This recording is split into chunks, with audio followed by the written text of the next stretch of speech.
Hey, friendo, Steve here. Welcome back to Ask Wrestle Juice. You guys left a bunch of great questions. Let's dive into them. A Lost Soul says, hey, Steve. Hey, does Cody and Roman being drafted to different brands mean Cody is no longer the favorite to take down the bloodline? To me, now it seems that the new title was made for him. I still think Cody is the guy to do it. I think that they're still going to do, they're aiming to do right now on the table is going to be Cody versus Roman. That much seems obvious. The lingering shot of Cody holding his face like this was reminiscent of John Cena when he lost to The Rock, and then the next year he beat The Rock. And so I do feel that WrestleMania 40 is going to be Cody's time. Watch, they do it again, and then Roman wins again. I don't know. I feel like that World Heavyweight Championship is kind of Seth Rollins. Like, I did a video on this last time, and I do feel like Seth is the guy that's going to be going after that. I think there's a lot of matchups now on Raw for Cody to sort of be away from the title. The problem is if they put that title on him, it'll absolutely 1,000% feel like a consolation prize. If he honestly, that shouldn't even be his goal. His goal should be, I want Roman Reigns, and the easiest way to get there, of course, is the Royal Rumble next year. Now, if Cody is still healthy, I understand why they had him come in at 30 last year. This year or next year in January, if Cody's going to be in the Rumble, he's got to enter early. I'm not saying he does number one because that's sort of telegraphing it, but I feel like he does have to get there kind of early in order for the adversity thing to really be rammed down our throats. So yeah, I don't know. Will he get that? I hope that he doesn't get the World Heavyweight Championship between now and then. I hope he doesn't even ask for it. I think that you can put him in enough stories there on Raw. I mean, hell, I'll be honest. I would kind of prefer Cody to win the Intercontinental Championship from Gunther because he's the guy that nobody's been able to beat on this run. So if you have Gunther run through names like Drew McIntyre, who's now on Raw, I don't even know who else is on Raw right now. But if you have Gunther run through some other names, Shinsuke Nakamura, which I don't know if I want him to run through Shinsuke, but I want the match. Gunther runs through a bunch of people, and then Cody Rhodes is like, you know what? Nobody's beat this guy. This is the closest thing I'm going to get to like a different Roman. He wins the Intercontinental Championship. Then maybe he wins the Royal Rumble, and you've got a Warrior Hogan thing situation going on where it's not world title for world title, but Cody walks in as Intercontinental Champion to take on Roman Reigns, and then you just sort of figure things out from there. Or maybe Cody loses the Intercontinental Championship before he wins the Rumble, and therein lies some of the adversity that people want. I don't even use the word adversity as like sort of, you know, I'm not being snarky about it. I sort of understand the point that people make. Let's move on. Ortega 1107.5 says, can we just make Finn the inaugural world champion and give him the run he was supposed to get in 2016? I've seen this sentiment a lot. I agree with it. I would love if Finn Balor was the first world heavyweight champion of the new era. I don't think it's going to happen because they just had him job out clean to Cody Rhodes on Raw. So I kind of don't think that Finn is in the books. I think it's going to be Seth Rollins. Seth makes a lot of sense. Daywalker IRL says, I asked a couple months ago if you thought Bray Wyatt would ever see a world championship again. You said he would with some character focus. Assuming he even comes back, do you still feel like his current character could be focused or salvaged? Or is it time to resurrect the Fiend for a boost? Or has his ship kind of sailed? Bray Wyatt has continually captured the imagination of fans. However, he's never really been used in the best way up to that potential, up to the initial sort of premise of whatever his story is. So I think it's possible. It's also kind of, I'll believe it when I see it. I don't think they did a really good job maximizing what he could have done. I know there were probably plans in place for certain things that for whatever reason got sort of waylaid. Putting him in a program with LA Knight, as entertaining as I thought it was, probably not a great idea for Bray Wyatt. Then there's the Alexa Bliss stuff, which she was supposed to be part of that, and that fell apart. Apparently she had to go do some sort of procedure for some skin cancer stuff. So, which is, you know, understandable. That makes sense. You want to go do that. But yeah, I don't know. I'll believe that they'll get him right when I see it. And I hope they do. They need to make him feel like a big deal, not feuding with LA Knight as much as I love LA Knight. Isaac B says, Now that they've introduced the new WWE World Heavyweight Championship, the Undisputed title is now exclusive to one brand. This brings up an important question. Is the Undisputed WWE title now only officially one title? If it isn't, then there is now 3 main roster world titles. Yes, I believe they have basically merged the Universal lineage and the WWE lineage into the one title, the same way they did the world title lineage and the WWE lineage into one title back in 2002 when they combined those two. And then they split those? No, in 2014 when they did that. Yeah. Look, I'm not going to say this is the cleanest way they could have gone about this, because it's not, because there are effectively 3 world titles. I do not see anybody facing Roman for just one of his titles at this point, though. What they would do if they were smart is simply meld them all together, mash them together into one title, the same way they've done several times now in 2002, and then again no, they didn't do that in 2000. Did they do it in 2002? Yeah, Brock was the unified guy. Yeah, the WCW and the WWE. Yeah, right? Isn't that how it worked? I think that's how it worked. Brock was the unified guy. Anyways, no, it makes my head hurt. Let's see here. CB Poppy says, with the debut of Roderick Strong this past week on Dynamite, do you think we could possibly see the Undisputed Era if we see Kyle O'Reilly return and possibly Bobby Fish versus Jericho Appreciation Society? If not, Undisputed Era with OC Bandito versus Jericho Appreciation Society. So I don't know how likely or when Kyle O'Reilly is coming back. It seemed like he was dealing with some pretty heavy health stuff. And I hope he does come back. I hope, because my favorite Undisputed Era was Strong, O'Reilly, and Cole. That was my favorite batch. Bobby Fish has never really done a lot for me beyond the folks where's the lie thing, which was inadvertently funny. So, I mean, is that, but yeah, I think that's probably sort of the plan. The whole crowd was chanting Undisputed. Makes all the sense in the world once Kyle O'Reilly comes back, which I hope he does come back because I like him, for them to feud with Jericho Appreciation Society, or any of the other factions they have. I think a lot of people would like that if everybody stays healthy. Cameron Shank asks, what's my favorite match stipulation?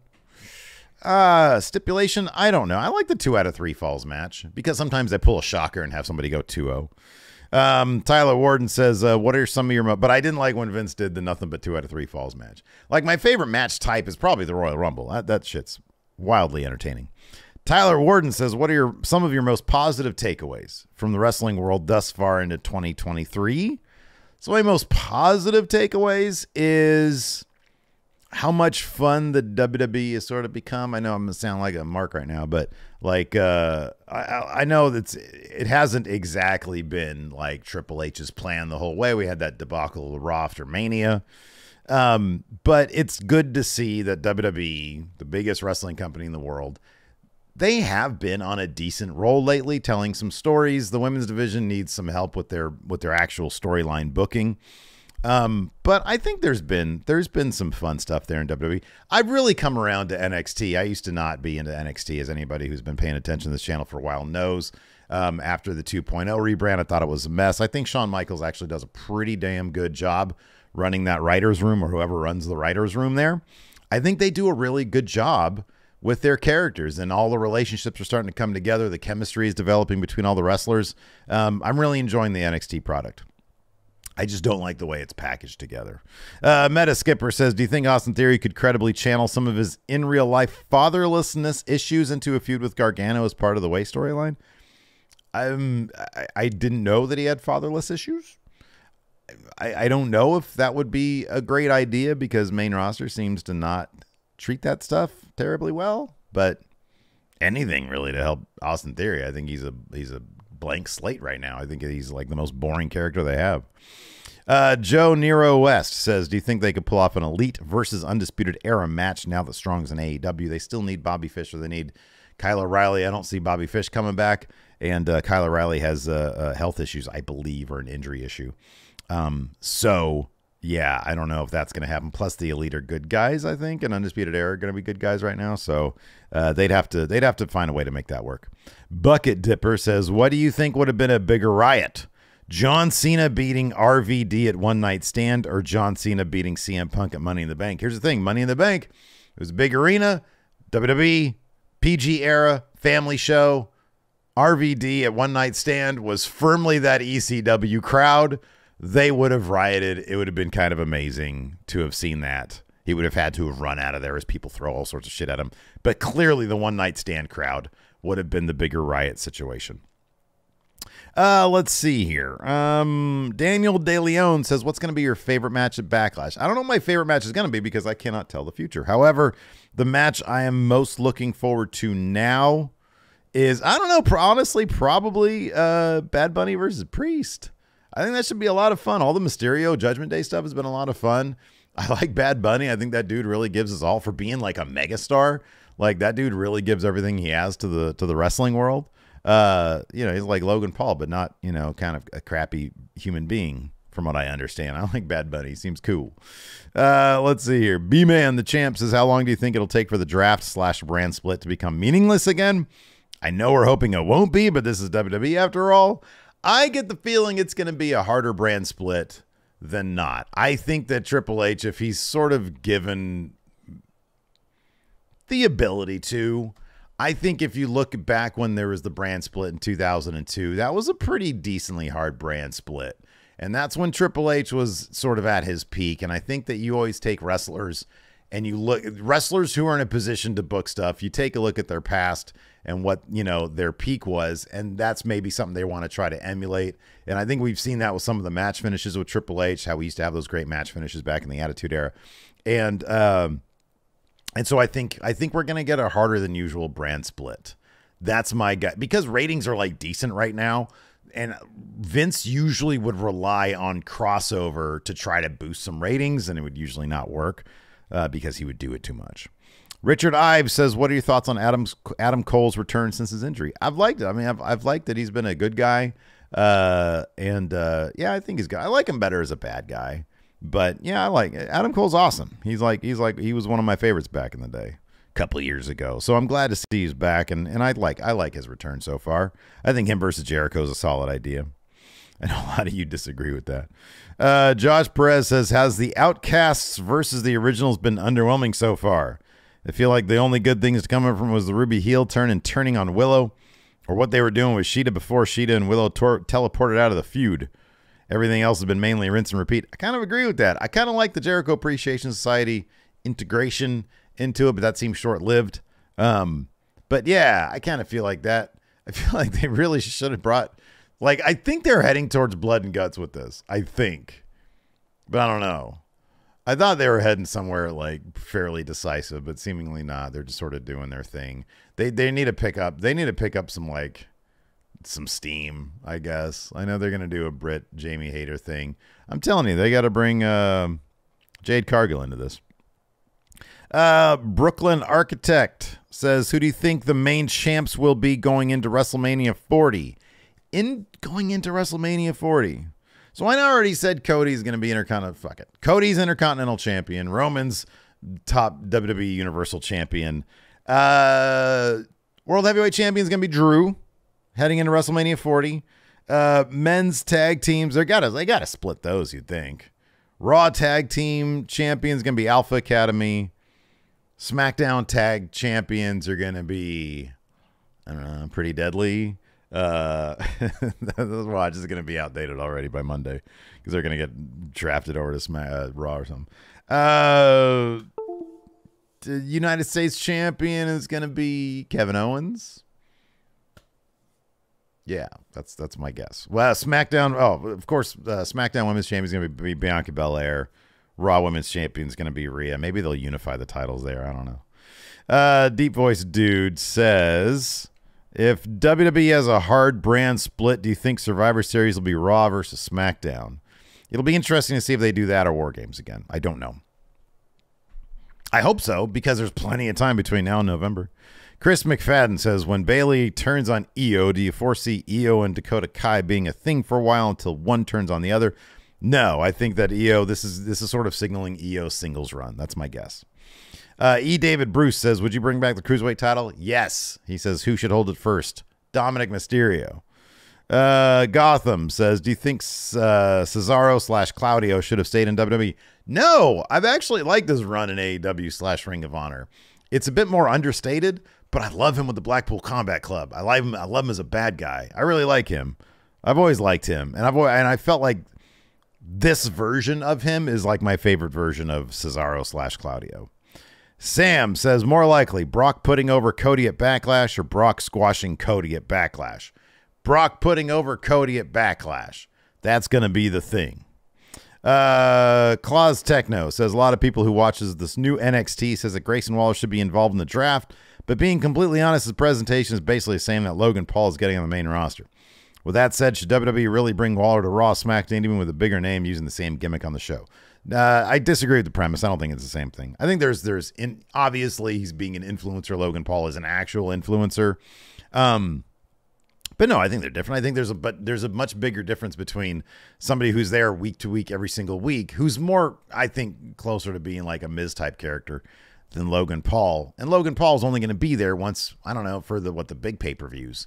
He'll come back for like maybe Money in the Bank, but most likely like SummerSlam. And so he's not really there that often. And depending on Grayson Waller's trajectory, they could do a thing where they fight each other at some point. Because Logan Paul's going to need a win in WWE at some point. Johnny Burney says, what was the moment you realized that Rampage was the C show? Johnny says, I didn't realize it until Fyter Fest Rampage when Ethan Page took on Leon Ruff as the big match that was advertised. I don't know. It slowly got there for me. It was post CM Punk, obviously, right? Yeah. I don't know. It was pretty quick, though. It was pretty quick. I remember we used to talk about that. We're like, oh, Rampage is going to be New Thunder. Is it going to be the New Thunder? And then fairly quickly it turned into the New Thunder. Poor Fat Turtle says, do you think AEW needs to cool with the table spots? Sammy putting Darby through the table should have been the real DQ versus what actually happened and makes the actual DQ seem pointless. I don't know. Like, it's wrestling. You got to give yourself over to that stuff a little bit. You know, like he puts him through the table. It's a cool spot. And then like, you know, but then throwing something at somebody else, that's like a fairly standard thing to call a DQ. I didn't have a problem with it. Marvell says, with Mercedes Moné recently dropping the IWGP Women's title, is it now the prime time for her to go to AEW and beat Jade for the TBS title? No, you can't do that to Jade. You can't just have somebody roll up in there and just completely dismantle all the work that they've done with her over the past, like anything. Mercedes Moné comes in, loses to Jade Cargill, and then Mercedes Moné has to find a way to get back to Jade Cargill, and then maybe she can win. But no, you should never have somebody come in, and you've done all this work with Jade Cargill. You can't just have somebody come in and then be the person to beat the streak. No. Brandon Will Win says, with Roman retaining at WrestleMania and Cody shifting his focus to Brock, and with Vince regaining more and more influence over creative with each passing week, is it more likely than ever we'll get Rock versus Roman before the end of this reign? I don't know if that is going to happen. I kind of feel like it's not going to happen. I think it was LA or bust. I don't think it's going to happen in Philadelphia. Michael Carlson said, if you were not doing this as a job, how much of the backstage drama would you actively consume? I'm completely sick of it. It only makes me want to watch Japanese wrestling more. Well, Michael, if I wasn't doing this as a job, I'd probably consume the backstage drama just as much, if not more. Having to talk about it is fairly redundant. Having to whip up CM Punk thumbnails every week is just not the most creatively satisfying in the world. But it's news. It's what people like. And so that's what we do here at WrestleJuice and, of course, over there at Going In Raw. But if I was just some jabroni who didn't do this as a job, I'd be reading The Observer. I'd be reading PW Insider, all those, Sean Ross Sapp, Fightful, all that stuff. I'd be sitting there with my popcorn eating it. Yeah, man, I love it. I love it. I think it's great. Let's see here. We'll end on this one. Manny Cacho says, who will end Gunther's reign post-draft? I think it's going to be it's going to be Cody. That's what I think. I think it's going to be Cody. Yeah. Anyways, I think somebody else adds that. Oh, yeah, it was Manny. Yeah, okay. All right, cool. Anyways, that's going to do it for the show. Thanks, everybody, for tuning in. I appreciate it. Check out this video over here. Till next time, we'll talk to you later.